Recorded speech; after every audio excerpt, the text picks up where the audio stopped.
Todd, I know Todd, you know, as soon as I start to say your name, it's going It's okay, you'll. my head.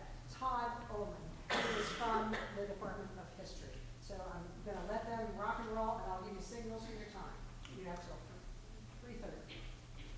Well, thanks, Sharon.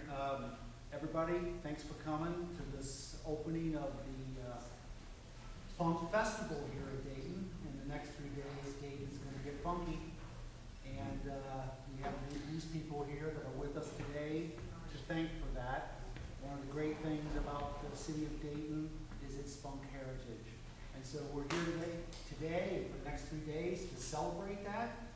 We have really, we're tremendously honored to have with us the two people that Sharon mentioned today, Keith Harrison. I'll tell you a little bit more about him.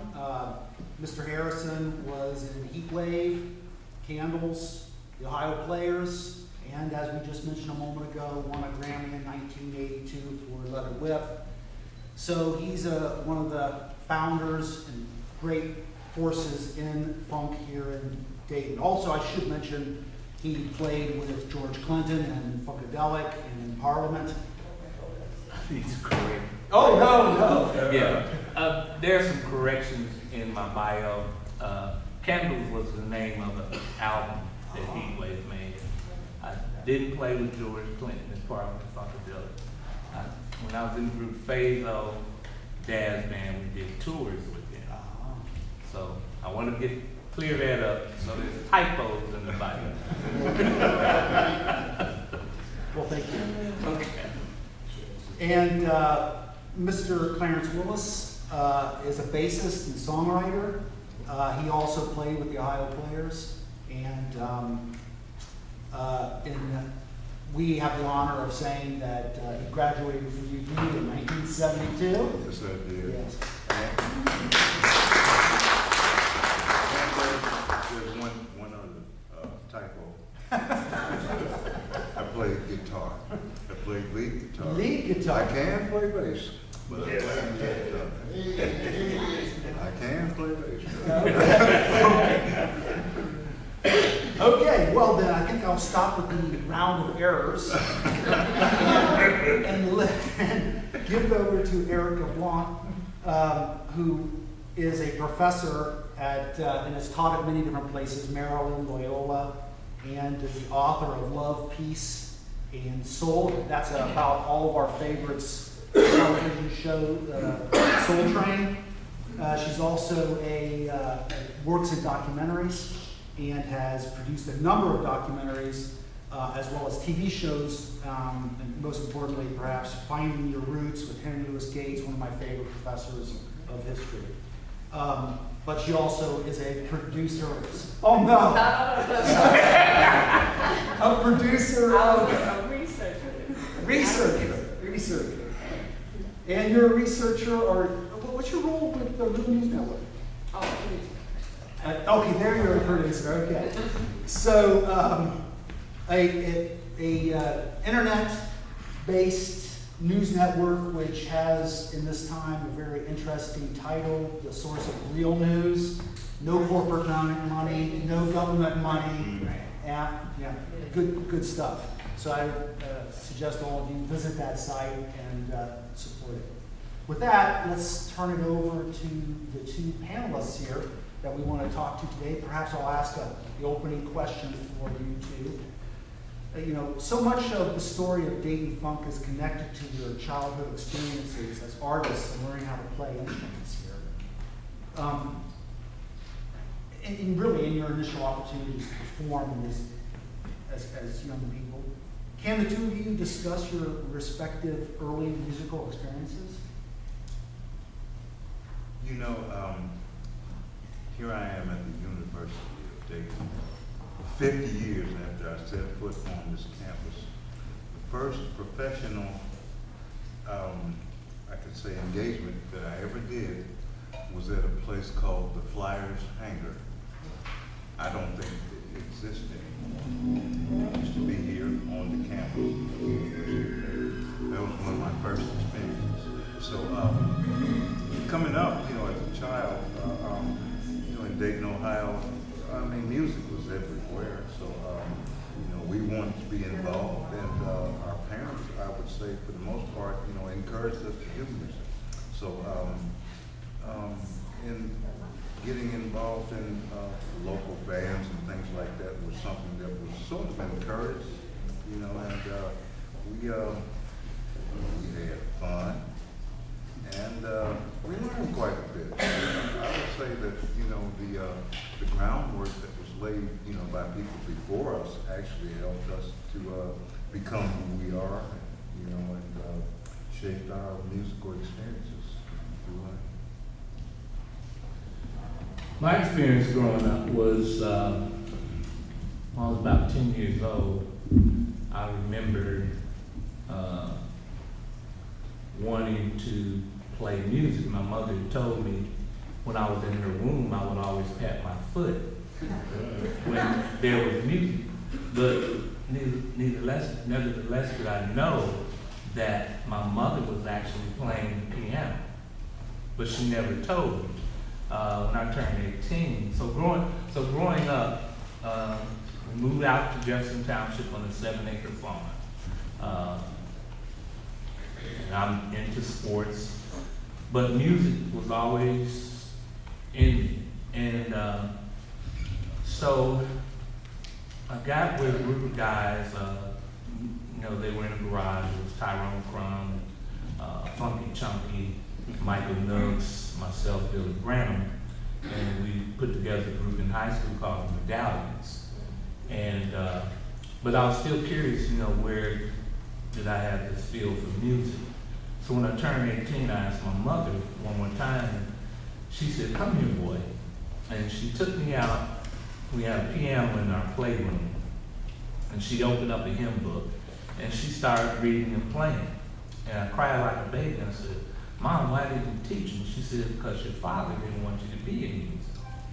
So, God rest his soul, it's because of my father that I'm in music, because it forced me to prove to him that I could do music.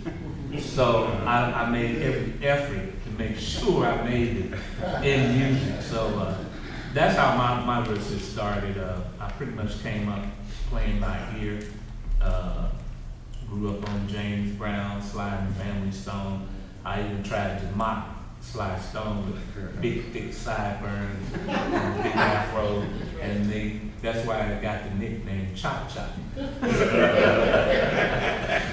So it was quite, you know, a great opportunity to expound on some of those sounds growing up. And because our lead singer, Billy Branham, we played a lot of James Brown music, a lot of James Brown music. I think everybody. Yeah, yeah. So I got a chance to go to the Funk Hall of Fame today and learned a lot and had a great time. So we were talking about how, you know, music programs and like schools, and we were wondering like why it is in Dayton, that, you know, like what's in the water? How did all these bands come out of Dayton? But, you know, much has been said about the culture of the battle of the bands in Dayton. So how did the two of you each experience Dayton's competitive music performance environment? Can you share with us memories or recollections, intense moments that you experienced in the battle of the bands?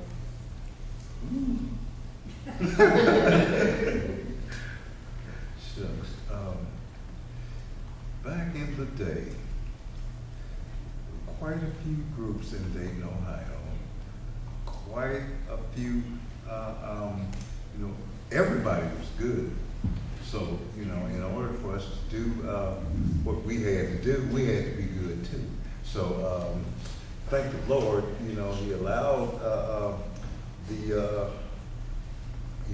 for the possibilities for us to be able to perfect our particular craft and be able to compete, so to speak, you know.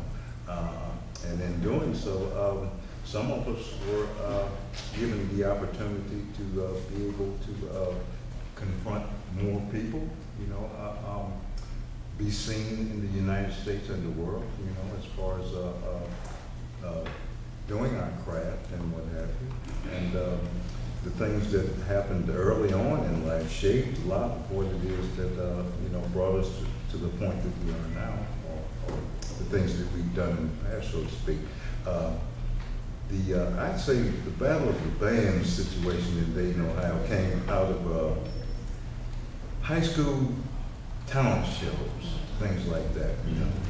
And so there was a lot of that in Dayton, Ohio at that particular time. You know, we had talent shows, and there were people that were phenomenal, you know.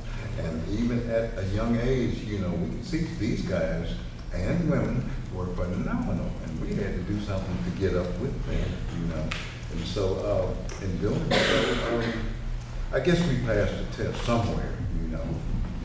And it's one of these things that I can say, I thank the Lord, you know, for being able to at least bring what it was, the little bit that I had to music, bring it to music, and to be able to present it and it be accepted.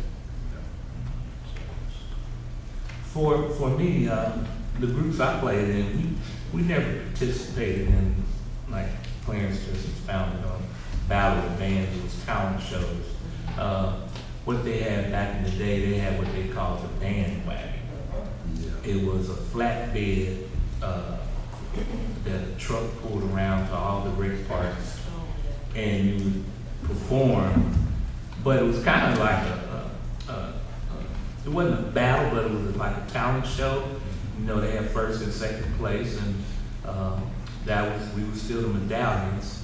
And like I said, you know, we listened to a lot of James Brown, so we had 2 go-go girls on each end. So-called go-go girls. And we won first place at one of the show wagons. And but as Clarence said, you know, it enabled everybody to get better and to perfect their craftsmanship in the instruments they played and performed with. So that was my experience. You know, I used to go see this guy when he was with the group Overnight Low at talent shows at Rolfe High School, and seeing these guys, you know, they were so professional, inspired us to perfect our craftsmanship and you know, push us to do music as well. So they had the horns and guitars and bass, the outfits. I mean, it was great. Yeah. The wagons were, they were sponsored by the county. They were sponsored by the county, yeah. I wish they would still have that, you know, because those bandwagons, that was the thing. Yeah. Yeah. How many musicians out there played on the bandwagon? There you go. The Showmobile? Yeah.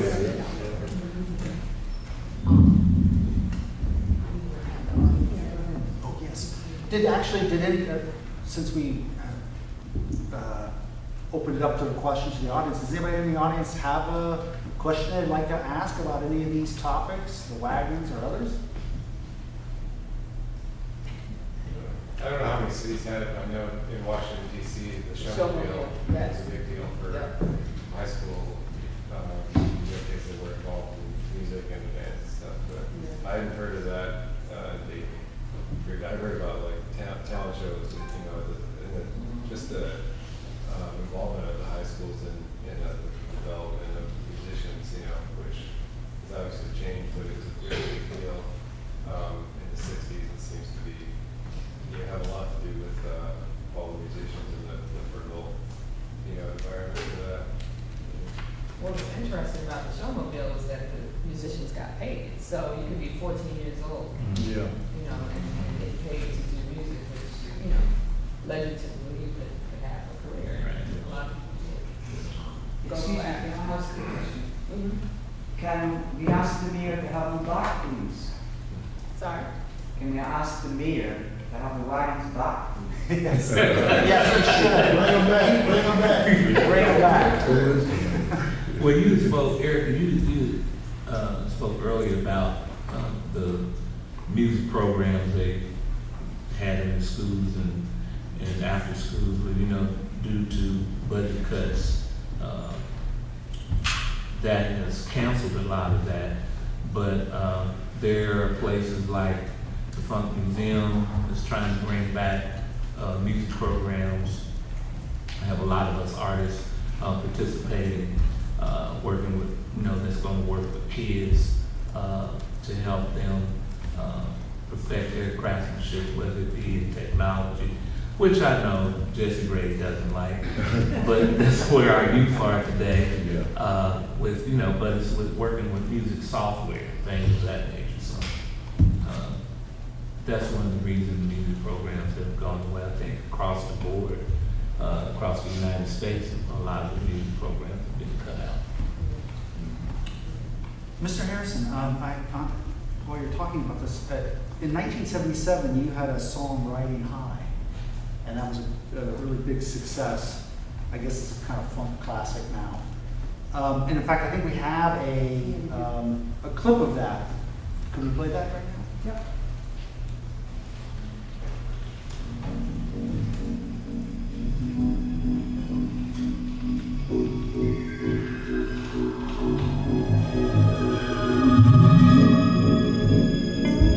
Unfortunately, I can't get that high note like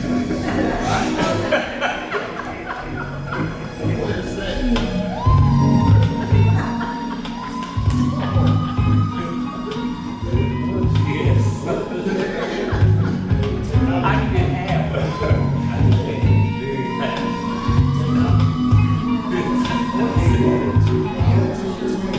Yes, a lot of people thought it was a synthesizer, but it's my actual voice.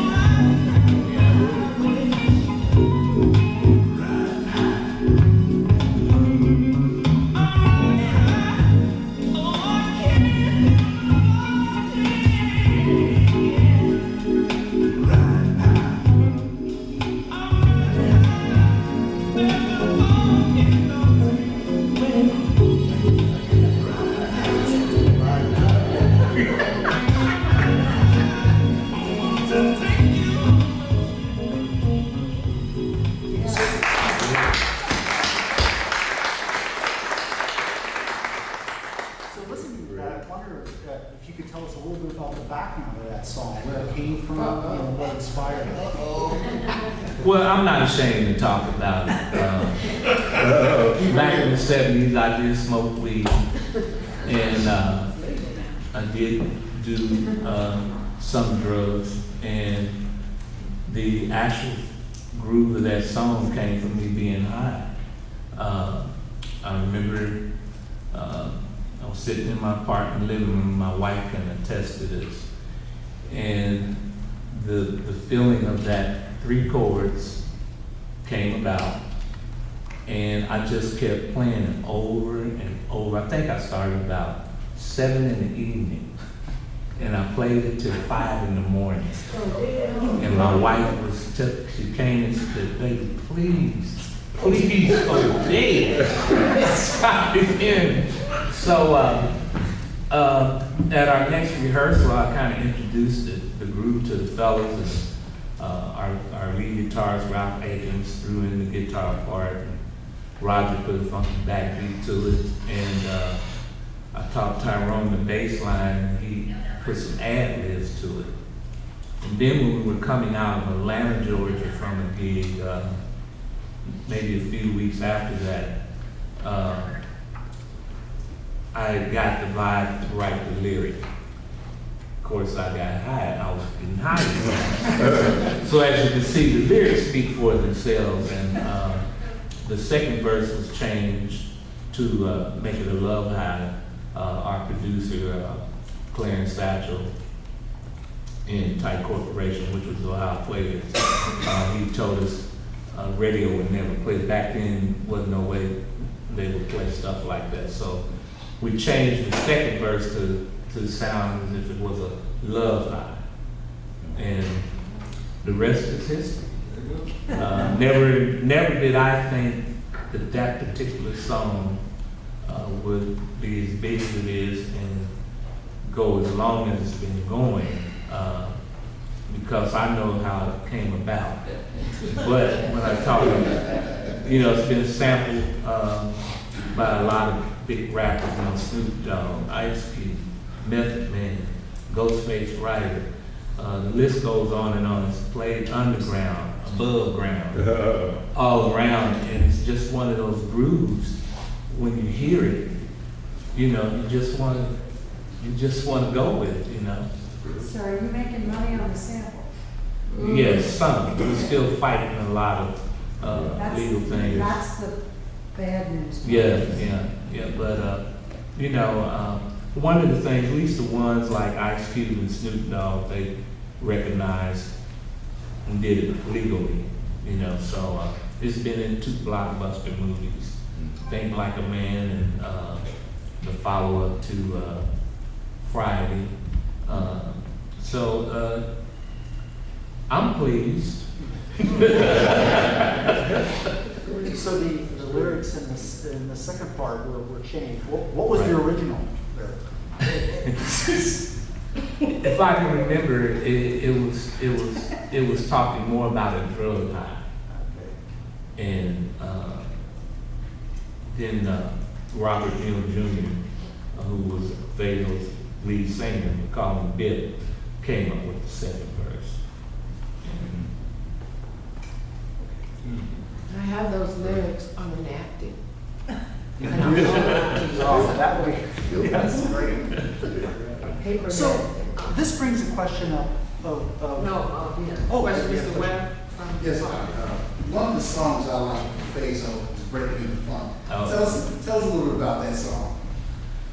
Breaking the Funk, we were fortunate enough to have Randy Brecker from the Brecker Brothers play trumpet.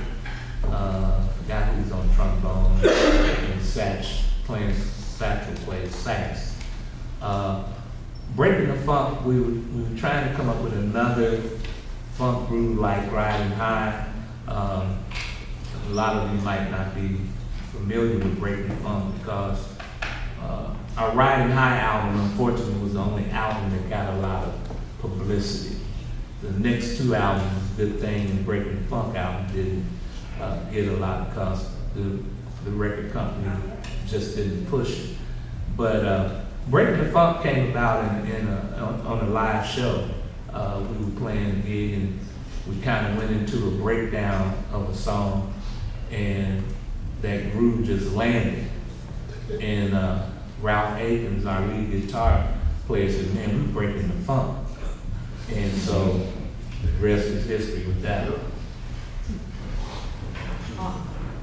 So, Too Hot to Handle was my actual first record I ever received. I was 5 years old, just studying the whole thing, but, can't talk a little about it. Well, I'm proud to be 66, so.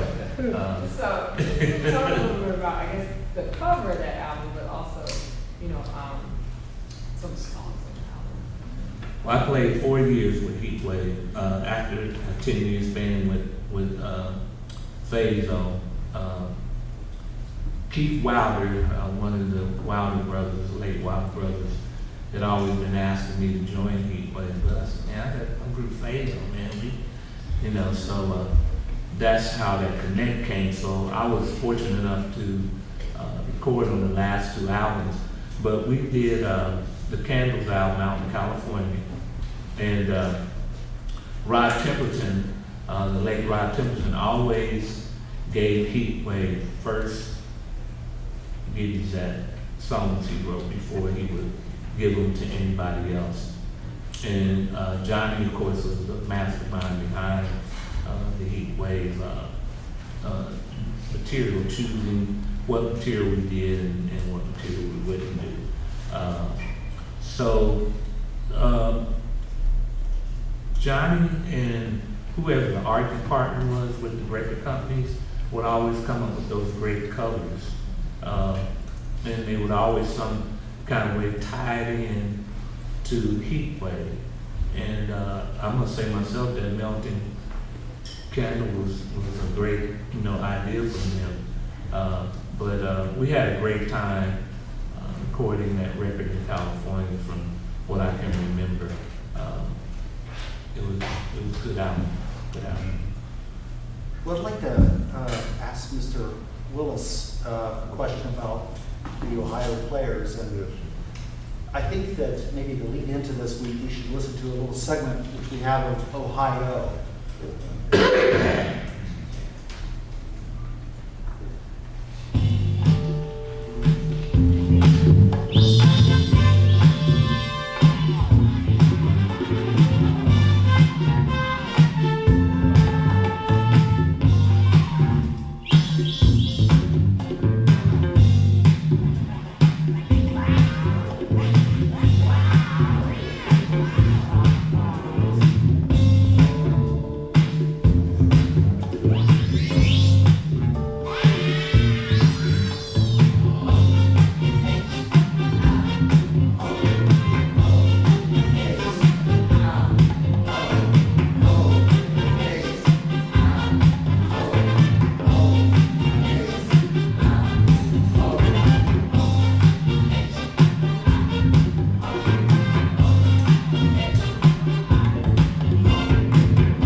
It's self-explanatory.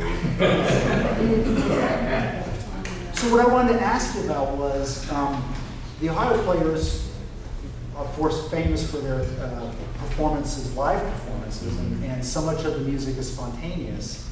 How did you capture that kind of spontaneity inside the studio? Usually, back then, when we went to the studio, we just went in and we'd start a groove, and usually the grooves took us somewhere, you know, and we basically, you know, would say if something felt good, we'd stay with it, you know, and fortunately, during that time that we were recording, the recorders were going, you know, and happened to catch everything that we were doing. We had a good engineer, you know, a guy who would say, if you walk in the door, the tape's rolling. And usually the tape was rolling and it caught everything we did. And, you know, we tried to make sure that things that felt good got recorded and got actually put out, so to speak, you know. So our recording experiences were basically sessions where we just went in and tried to have a good time playing music, you know. And usually that was based upon what things felt like, say for instance, in the cities, in the clubs, in places like that. And you know, we were trying to just basically recapture some of what was going on, you know, in the, I call it the atmosphere of what was happening in the world, you know, things like that. So it was good that we had good engineers, I'd say, you know, because these guys, you know, they happen to be on top of everything. They, the things that we didn't know as far as the technology is concerned, Mr. Ray, they happened to be able to catch that for us, and you know, it translated into hit records. You know? So I think we have a couple questions here that maybe follow up. Mm-hmm. You, sir? Do you want to? You? Can you guys talk about the transition from when you were just playing around town in the various clubs and to this explosion that in a sense kind of took place? Can you talk about how that felt, what that experience was like? Because at the time, this was just about playing music. You really, I mean, I don't know personally, I just know that that was more of what was going on versus trying to be famous. Right. So can you talk about what that experience was like when all of a sudden what you were doing in the garages and in the little clubs and show band, all of a sudden,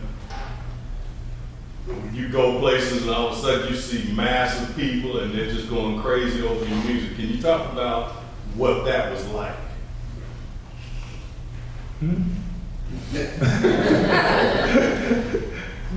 Well, you know, I don't think any of us started out trying to be famous. We wanted to make money, you know, but it wasn't about, you know, basically trying to be, you know, world famous or anything like that. It was just about trying to play good music, you know, and to go from place to place and see something like that happening was almost as if otherworldly, you know. It was like, how do these people know? Well, thanks to radio and people, if some folk in here who happen to be part of things like that happening for us, you know, who had our stuff on the radio. And, you know, the radio throughout the country and throughout the world happened to latch on to what it was that we were doing, you know, musically.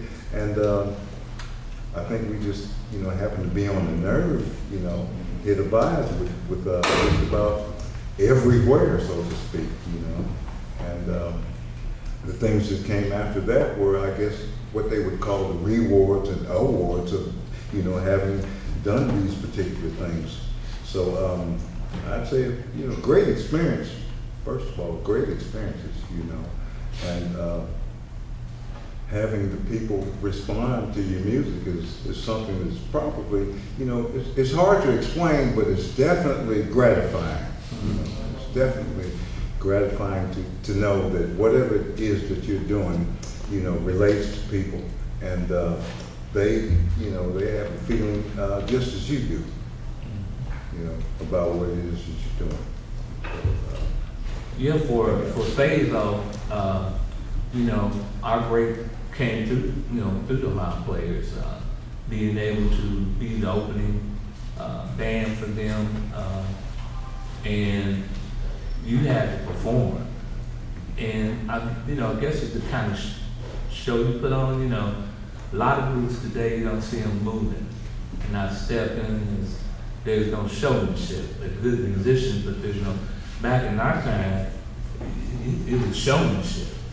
You know, you had to be moving, and for us, you know, seeing all those colleges and auditoriums and people firing up their lighters, and it's a great feeling, you know. And that, and of course, radio again. Radio helped boost our records as well, especially Riding High. We were really huge out on the West Coast, and we did a lot of dates booked out that way. But it was just wanting to play good music and wanting to play music until all the other stuff came into play, like Clarence just talked about, and you start moving toward wanting to be a producer. You start moving toward to wanting to perfect your songwriting and get your music out there in other airways like jingles and commercials and TV shows and things of that nature. So our reward came from being able to open up for these guys, and I appreciate You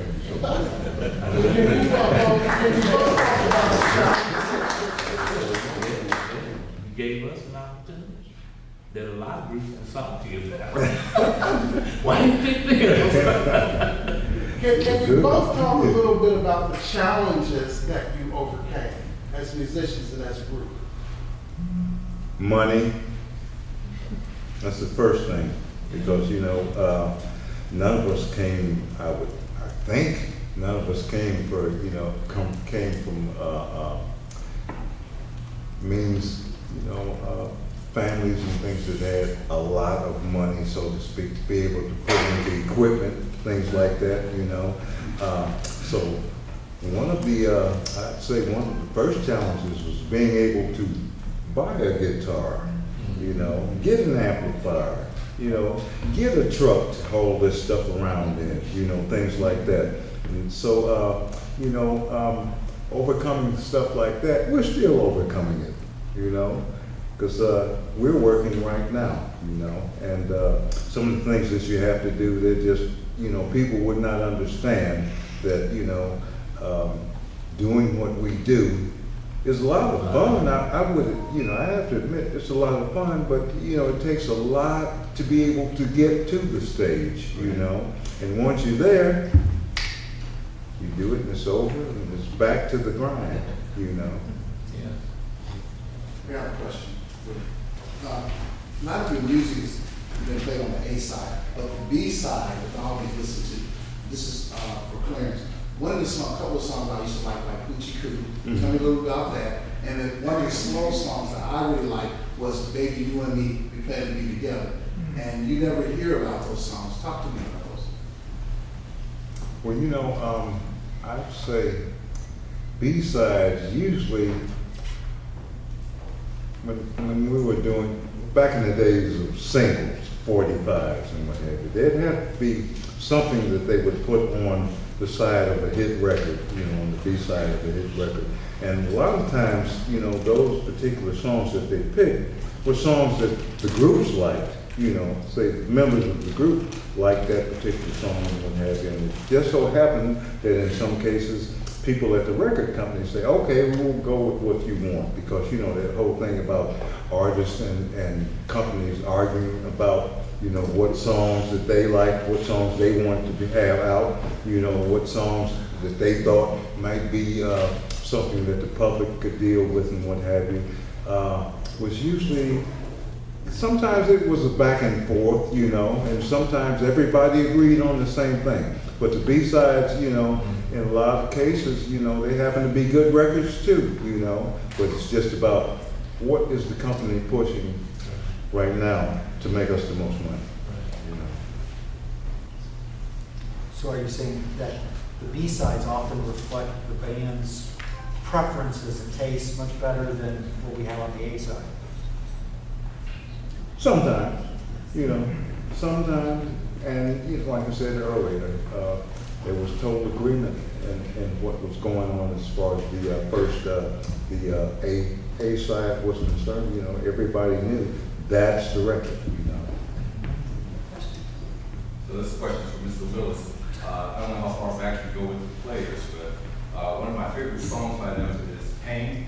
It's kind of a jazz funk fusion, and you guys sound amazingly polished for a young group. So talk about how that song came to be and how the recording session. Back when Pain was written, I think at that particular time, Junie Morrison was in the Ohio Players. And Junie, phenomenal, I mean, an absolutely phenomenal musician, rest his soul. And the things that Junie used to bring to the band, and this was before I got into the group. I've been with the group more than 40 years, you know, so Junie could write and play just about, seems just like he could do just about anything, but you know, songs like Pain and things like that, Funky Worm, they were songs like, we don't really care about those. And the companies, you know, those are the songs, that's the song you should be playing. No, we don't do that. They put it out anyway. It become a hit. Now we gotta play it. Now we gotta do it, you know. So we still do it today. You know, as a matter of fact, I'll be doing it Friday.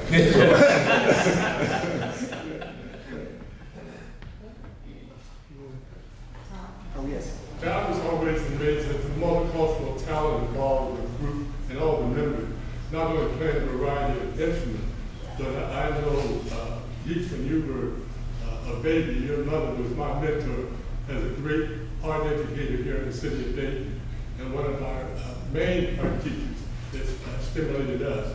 And Clarence, I knew as a visual artist. And Marshall Rock Jones, when I met him, was an outstanding sculptor. So I saw all this multiple talent, not only in terms of instrument, but just, I was always amazed at just the variety of ways of expression that was so creative. Was that nurtured? And I don't know where your visual arts came from, but I knew you first as a visual artist before I knew you as a musician. Well, I've always been a musician. Like Keith was saying about he was a musician in the womb. Right out of the womb, I was a musician. And I don't know, I think these are God-given talents, you know, and so we have to thank the Creator, first of all, for things like that. Because I, like Keith, I basically self-taught, you know, but being self-taught means that I listen to everybody else and everything. And being an artist, I looked at everything. I looked at you, you know. I saw your things that, you know, inspired me to be an artist, you know. And so I ended up at University of Dayton, you know, being an artist.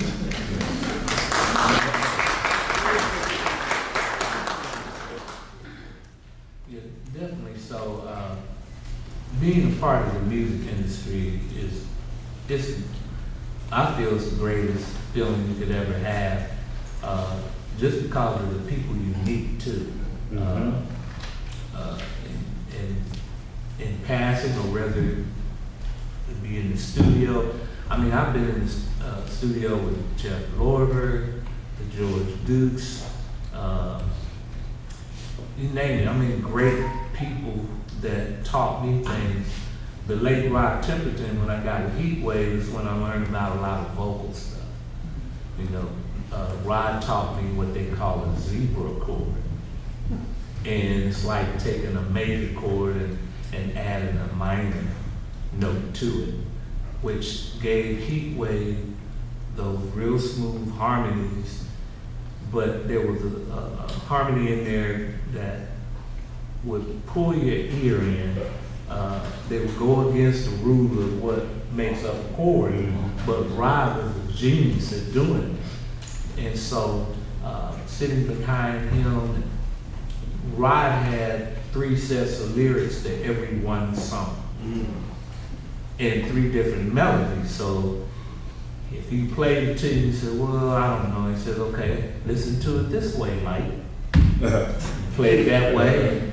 And he was just great at that. I asked him, I said, where do you get your ideas for songs? He said, movies. So he said, you come to my house, I have live, back then they were Betamax. I don't know. Young people don't know what a Betamax is. Look it up online. It was in VHS, but he says, I have a lot of Betamax movies, and that was another inspiration to me, saying, wow, I'm nowhere near where I need to be. I need to work harder at perfecting writing and just sharing and perfecting what you do musically. So being around all these great people taught you something, you know, and I'm grateful that that happened for me. Given that funk has had a resurgence lately, I think, with funk festivals, and we're here at a funk symposium. What do you think of what's the current state of funk affairs? Where do you think we're headed? I'm glad to see it back. Yeah. You know, basically, I don't think it ever went anywhere. You know? I'm glad to know that the general public, for the most part, is recognizing the fact that this is something that is, it's a force in music, you know, and it just so happens that it's a force that we were, I'd say, affected by early on in our lives, you know, and it's something that's still with us, and it's with the masses, I would say, you know, right now, and I'm glad to know that younger folk are realizing that some of these particular things that they're doing now that they think are new, nothing new under the sun.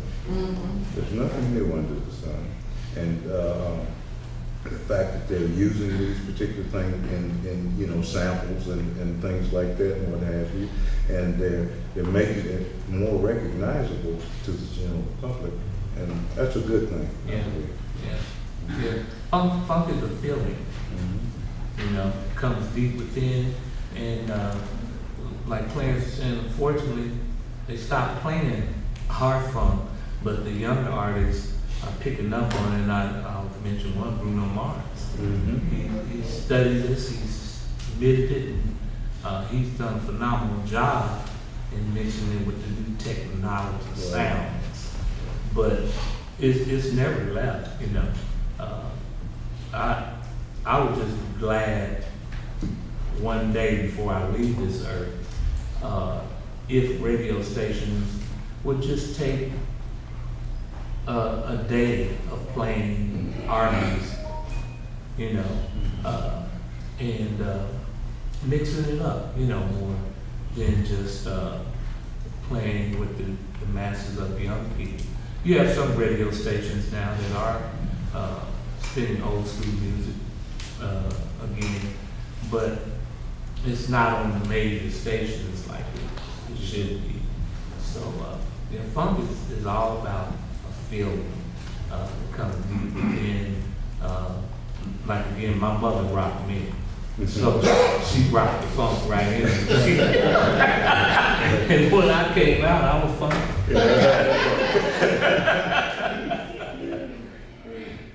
You listen to Sirius XM and hear Yes. Sirius 87? Yes, Or I have do. players on there. And thanks to XM digital radio station, we're able to collect monies from some of these stations through a company called Sound Exchange.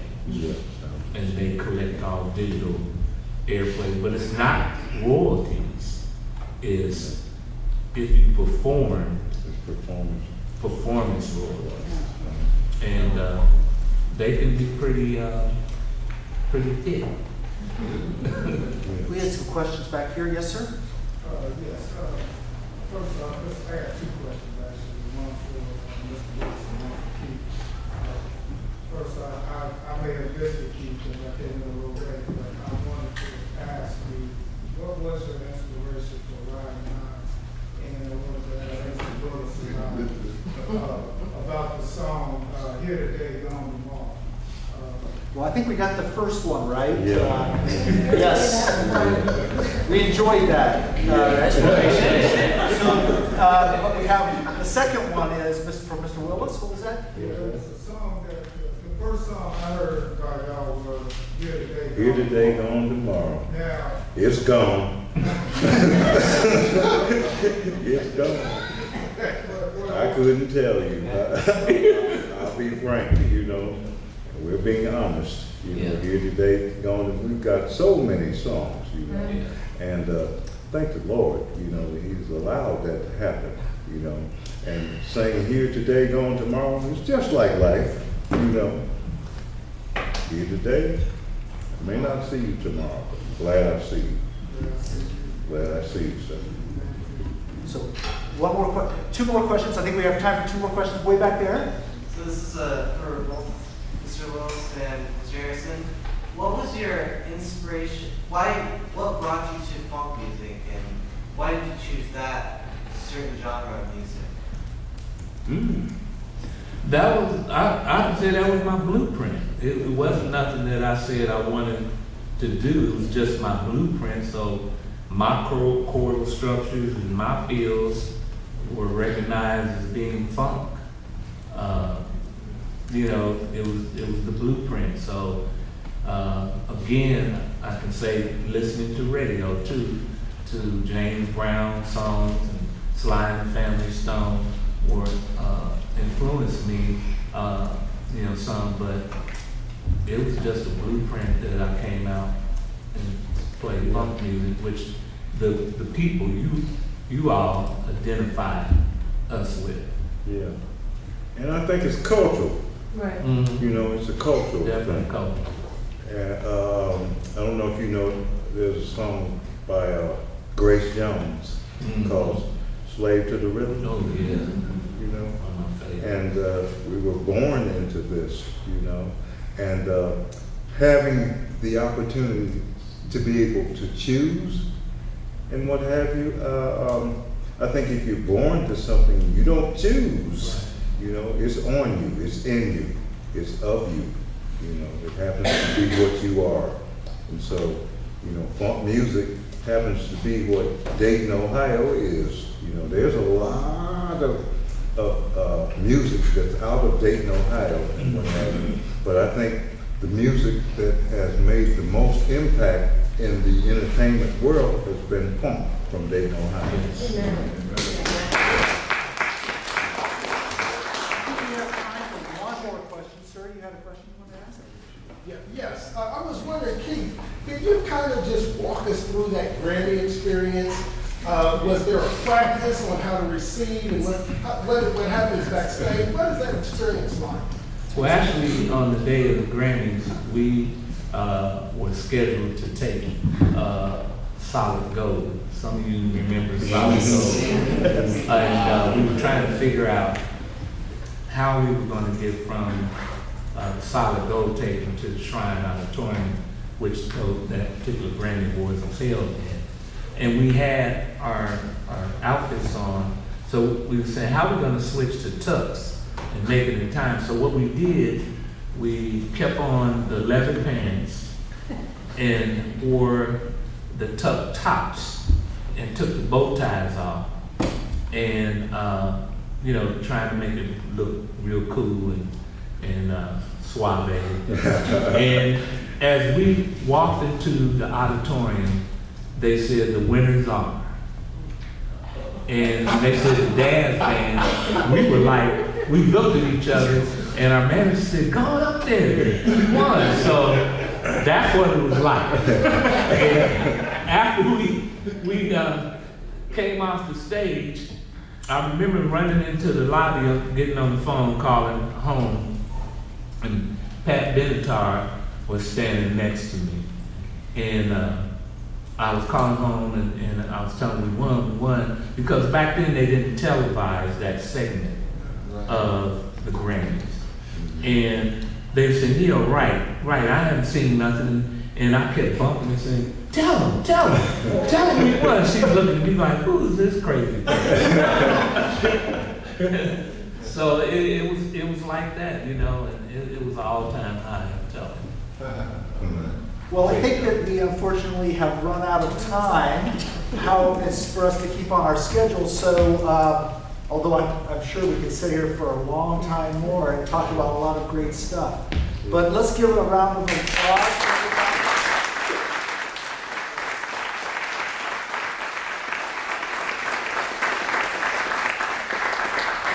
Thank you, everybody, for coming today and asking such great questions. I'm sure our guests are happy.